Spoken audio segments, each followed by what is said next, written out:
Assalamualaikum warahmatullahi wabarakatuh. Kita lanjutkan materi kita, bab pertama untuk subbab kedua, gerak pada manusia.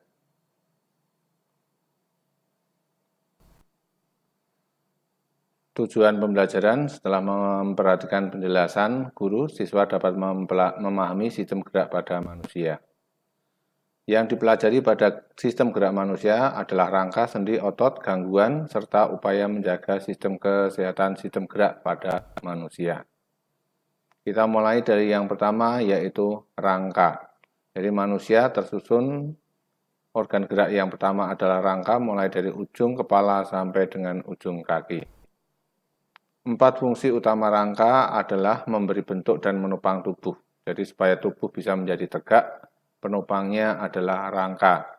Yang kedua, melindungi organ dalam, contohnya pada otak dan jantung serta paru-paru, dilindungi oleh tulang dada. Kemudian tempat menempelnya otot untuk menggerakkan tulang. Dan yang keempat, tempat pembentukan sel darah, misalnya pada tulang paha atau femur.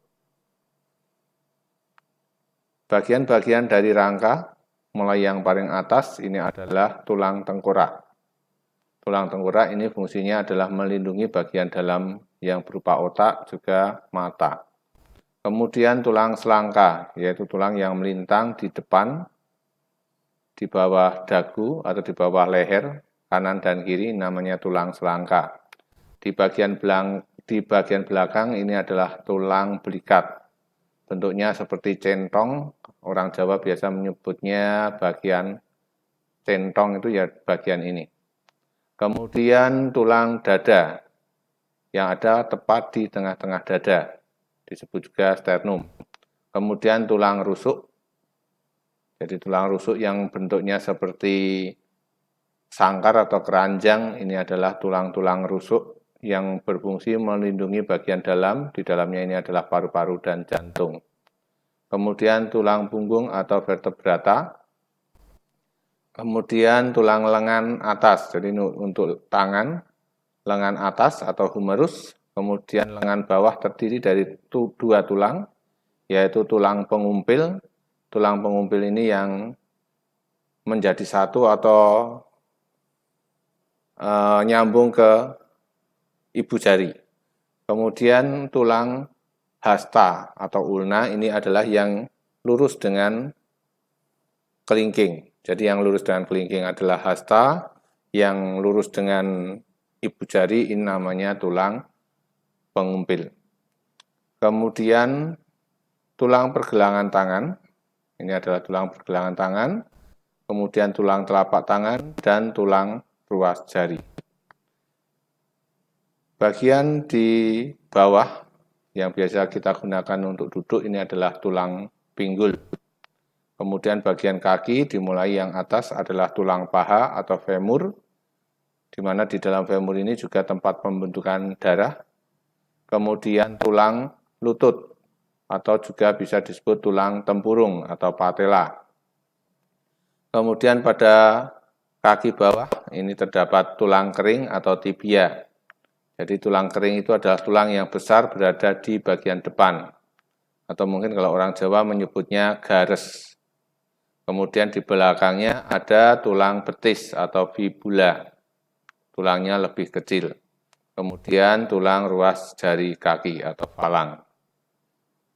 Untuk tulang tengkorak, ini mulai dari yang depan tulang dahi, tulang hidung, tulang rahang atas, tulang rahang bawah, tulang pipi, tulang baji, di atas telinga ini adalah tulang pelipis, tulang belakang kepala, dan tulang ubun-ubun. Supaya jelas bisa kamu lihat di buku atau video ini kamu hentikan sejenak sambil kamu hafalkan. Kemudian untuk dada, yang paling atas ini adalah tulang leher, ini yang menghubungkan antara sumsum tulang belakang atau tulang belakang dengan bagian kepala.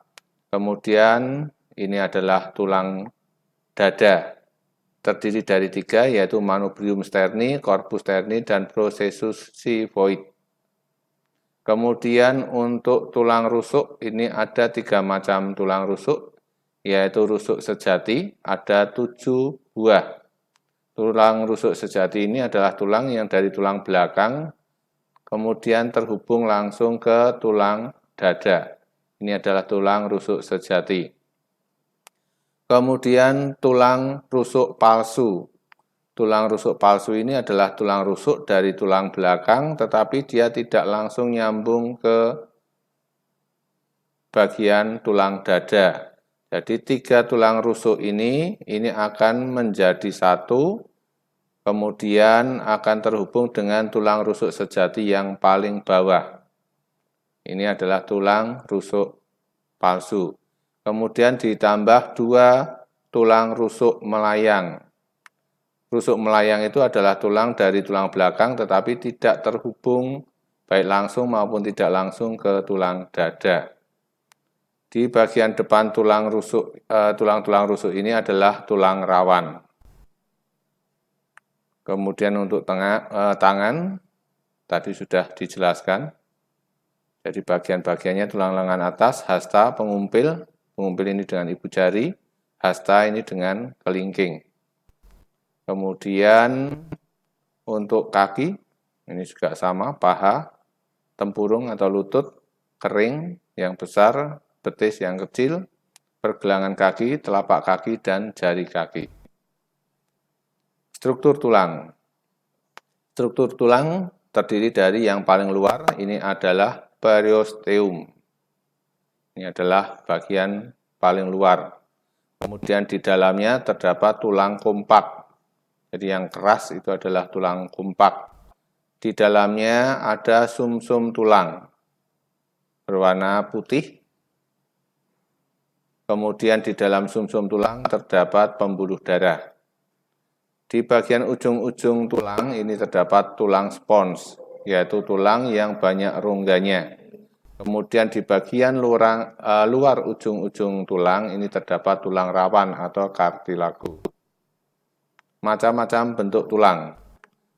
Tulang ada yang berbentuk memanjang, maka disebut tulang panjang. Contohnya adalah tulang lengan, hasta, pengumpil, kemudian tulang paha, tulang betis, tulang kering, ini termasuk tulang panjang. Kemudian tulang pipih, yaitu tulang yang bentuknya pipih. Contohnya tulang dada, tulang-tulang yang ada pada tengkorak maupun tulang pinggang, ini adalah pipih.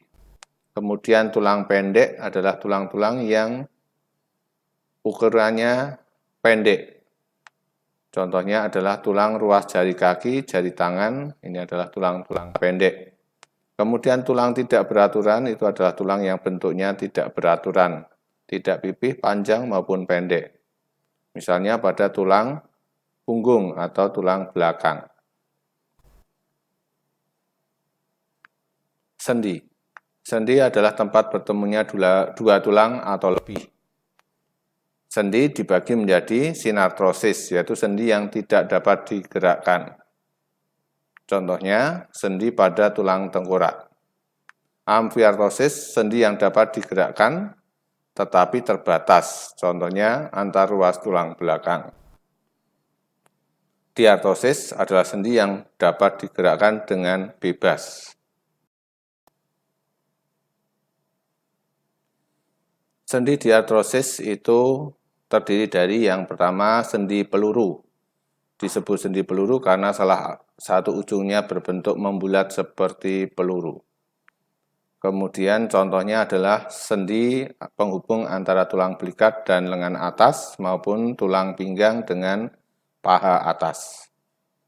Kemudian sendi engsel adalah sendi, untuk yang sendi peluru contoh gerakannya adalah bebas. Jadi arahnya bisa kemana-mana. Sedangkan sendi engsel ini hanya satu arah gerakannya. Contohnya adalah pada bagian siku dan pada bagian lutut. Jadi dia hanya bergerak ke satu arah. Kemudian sendi putar, yaitu sendi yang bisa berputar. Contohnya adalah pada tulang leher, penghubung antara tulang tengkorak dengan tulang belakang, sehingga leher bisa diputar-putar.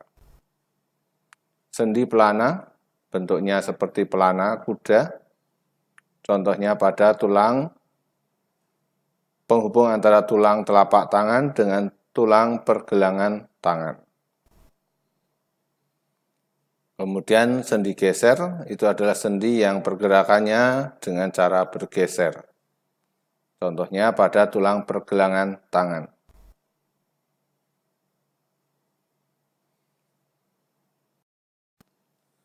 Otot.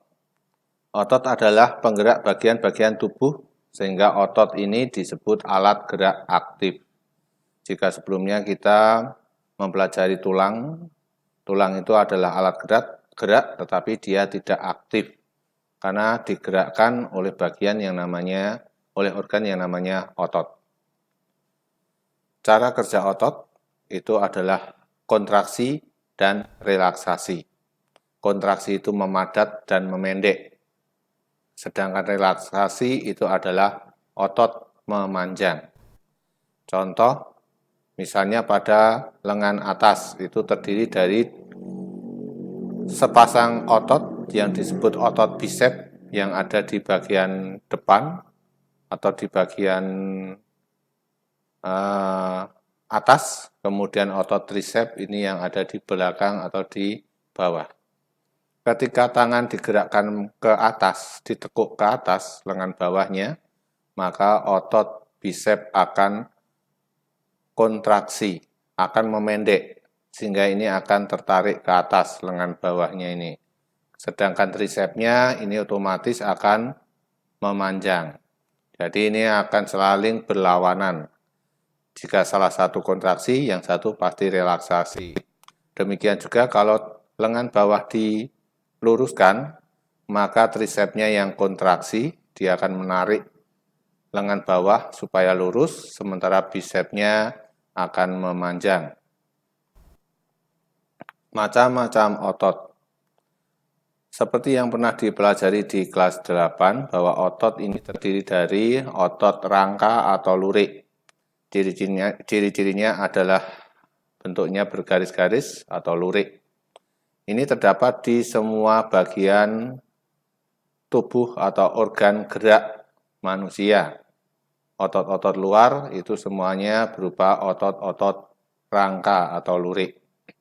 Kemudian otot polos itu tidak ada garis-garisnya. Jadi polos ini terdapat pada organ-organ pencernaan. Kemudian otot jantung itu hampir sama dengan lurik, ada garis-garisnya. Bedanya kalau otot jantung ini bercabang-cabang. Untuk otot rangka ini bekerja dengan kesadaran, sementara otot jantung dan otot polos ini bekerjanya di luar kesadaran. Jadi ketika kalian makan, maka makanan masuk ke dalam sistem pencernaan, akan digerakkan, akan didorong seluruhnya secara otomatis oleh otot-otot polos. Kita tidak perlu memikirkan bagaimana cara geraknya. Termasuk juga dengan otot jantung. Otot jantung akan berdenyut karena otot-otot jantung ini berkontraksi, dan kita tidak perlu memikirkan kapan harus berdenyut, kapan berhenti. Ini semua terjadi di luar kesadaran manusia. Dalam 1 menit, otot jantung berkontraksi sebanyak 70 kali. Kalau dalam 1 jam berarti 4.200 kali. Kalau 1 hari berarti 100.800 kali. Kalau dalam 1 tahun berarti 36.792.000 kali. Kalau manusia hidup 65 tahun, maka jantung tersebut sudah berkontraksi sebanyak 2.391.480.000 kali. Jadi kita harus bersyukur jantung berdetak sedemikian banyaknya tanpa kita harus repot-repot memikirkan kapan harus bergerak atau berkontraksi, kapan tidak. Seperti kalau kita menggerakkan tangan itu kan harus kita sadari, harus kita pikirkan. Tangannya mau kemana, kakinya mau kemana, tetapi untuk jantung ini bisa bergerak secara otomatis di luar kesadaran kita. Bahkan kita tidur pun otot jantung akan tetap bergerak dengan sendirinya. Gangguan, kelainan, dan upaya mencegah serta mengatasinya. Gangguan organ gerak yang pertama namanya rickettsia. Jadi kalau di foto ronsen bentuk kakinya seperti huruf O. Ini karena kekurangan vitamin D sehingga mengganggu penyerapan kalsium, sehingga bentuk ototnya, bentuk tulangnya menjadi tidak normal. Jadi dari kecil seharusnya banyak makan makanan yang mengandung vitamin D dan juga banyak berjemur agar penyerapan kalsium untuk pembentukan tulang ini menjadi baik. Yang kedua, osteoporosis. Jadi otot-otot tulang yang normal ini harusnya rapat. Penderita osteoporosis ini bentuknya sangat renggang, banyak celahnya, banyak lubangnya, sehingga ini menjadi rapuh.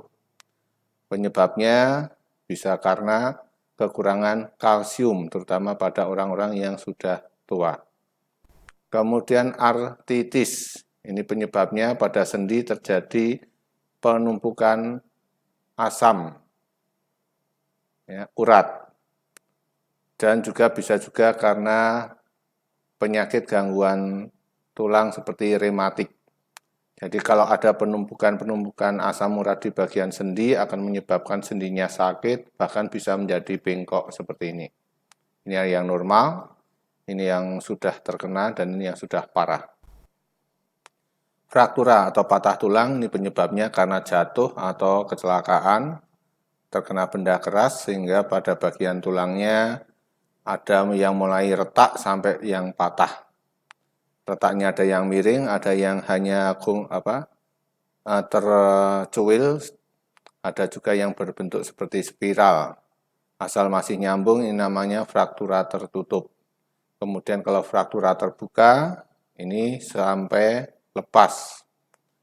Kalau di operasi maka ini akan disambung menggunakan platina sampai dia bisa tersambung kembali. Tentunya kita harus selalu hati-hati, terutama kalau naik motor atau lompat-lompatan, itu jangan sampai benturan keras bisa menyebabkan tulang-tulang ini patah. Kemudian kifosis, lordosis, dan skoliosis, ini tulang belakang. Tulang belakang normal ini seperti ini. Penderita TBC, kemudian orang-orang yang mengalami gangguan pada bagian dada ini akan menjadi membungkuk.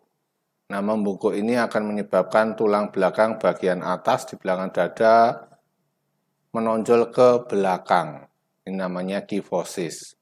Sedangkan kalau bagian perut, misalnya pada orang-orang yang kegemukan, bagian perutnya membuncit, kemudian juga pada ibu-ibu yang hamil itu akan cenderung tulang belakang di belakang perut akan menonjol ke depan. Ini kalau begitu berlarut-larut bisa menyebabkan tulang ini mengalami gangguan yang namanya lordosis. Juga bisa disebabkan karena salah posisi duduk. Berikutnya skoliosis, yaitu tulang belakang yang bergeser ke kanan atau ke kiri. Jadi kalau dilihat dari depan atau belakang membentuk seperti huruf S. Ini namanya skoliosis. Ini lebih banyak disebabkan karena posisi duduk yang tidak benar dalam waktu yang lama. Maka kalau kalian duduk, usahakan duduk yang baik. Posisi tulang belakangnya lurus sehingga tidak akan mengalami gangguan-gangguan ini. Upaya menjaga kesehatan organ gerak, yang pertama meningkatkan kandungan kalsium dalam makanan, baik itu berupa susu, kemudian buah-buahan terutama pisang. Kemudian berjemur pada sinar matahari pagi. Matahari pagi ini sangat membantu pembentukan vitamin D. Kemudian asupan vitamin D, aktivitas fisik yang cukup, harus banyak gerak, terutama ketika kalian banyak belajar di rumah, itu usahakan pada pagi hari juga harus banyak gerak, jangan hanya di rumah saja. Kemudian menghindari kebiasaan sikap tubuh yang salah.